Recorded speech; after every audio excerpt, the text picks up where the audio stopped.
Assalamualaikum warahmatullahi wabarakatuh. Selamat berjumpa kembali dengan saya Hetty Muyati untuk membahas materi kimia kelas 10. Materi yang akan kita bahas sekarang yaitu mengenai perkembangan teori atom. Yang pertama adalah teori atom dari Demokritus. Demokritus menyatakan bahwa semua materi tersusun dari partikel kecil yang tidak dapat dibagi lagi yang disebut dengan atom. Yang kedua adalah teori atom dari Dalton. Dalton mengemukakan teorinya berdasarkan hipotesis tentang atom berdasarkan hukum kekekalan massa dan hukum perbandingan tetap, di mana Dalton menyimpulkan bahwa unsur tersusun atas partikel yang sangat kecil yang tidak dapat dibagi-bagi lagi yang disebut dengan atom. Atom digambarkan sebagai bola pecah yang sangat kecil. Senyawa tersusun dari atom-atom yang terdiri dari dua unsur atau lebih dengan perbandingan tetap dan tertentu.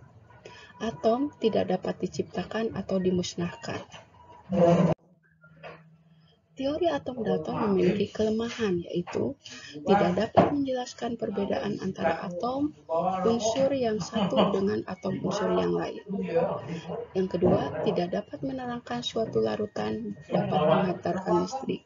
Dan yang ketiga, tidak dapat menjelaskan cara atom-atom berikatan. Yang ketiga adalah teori atom dari C.C. Thomson.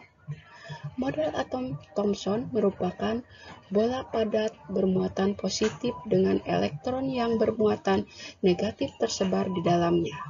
Model atom Thomson disebut juga model atom teori atom partikismis. Model atom Thomson ini dibuktikan dengan percobaan tabung sinar katoda.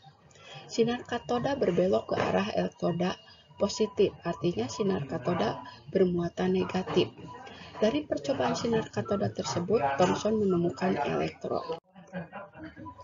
Yang berikutnya adalah model atom dari Rutherford. Model atom Rutherford menyatakan bahwa setiap atom mengandung inti atom yang bermuatan positif dengan elektron yang mengelilinginya dalam lintasannya. Hal ini dibuktikan dari hasil percobaan penembakan logam oleh sinar alfa. Menurut Rutherford, sebagian besar dari massa dan muatan positif atom terkonsentrasi pada bagian pusat atom yang selanjutnya disebut inti atom. Elektron beredar mengitari inti atom pada jarak yang relatif sangat jauh. Model atom Rutherford mempunyai kelemahan karena tidak dapat menjelaskan mengapa elektron tidak tersedot dan jatuh ke intinya. Berdasarkan hukum fisika klasik, gerakan elektron mengitari inti akan disertai pemancaran energi berupa radiasi elektromagnet. Oleh karena itu, lintasannya akan berbentuk spiral dan akhirnya akan jatuh ke inti. Yang berikutnya adalah model atom Neil Bohr. Dari percobaan tentang spektrum warna dari atom hidrogen yang berbentuk garis, Bohr mengemukakan hipotesisnya. Atom terdiri dari inti atom yang bermuatan positif dan dikelilingi oleh elektron yang bermuatan negatif. Elektron dapat berpindah dari satu lintasan ke yang lain dengan menyerap atau memancarkan energi sehingga energi atom itu tidak akan berkurang. Yang terakhir adalah teori atom mekanika kuantum. Teori atom mekanika kuantum dikembangkan oleh Erwin Schrödinger dengan menggabungkan asas ketidakpastian Weissenberg dan prinsip dualisme partikel gelombang dari Louis de Broglie. Schrödinger menyimpulkan model atom mekanika kuantum sebagai elektroda yang mengelilingi inti atom memiliki tingkat energi tertentu tetapi keberadaannya tidak dapat dipastikan. Elektron berada di dalam orbital-orbital yang merupakan fungsi gelombang tertentu dalam kulit atom yang disebut daerah kebolehjadian ditemukannya elektron yang disebut dengan orbit.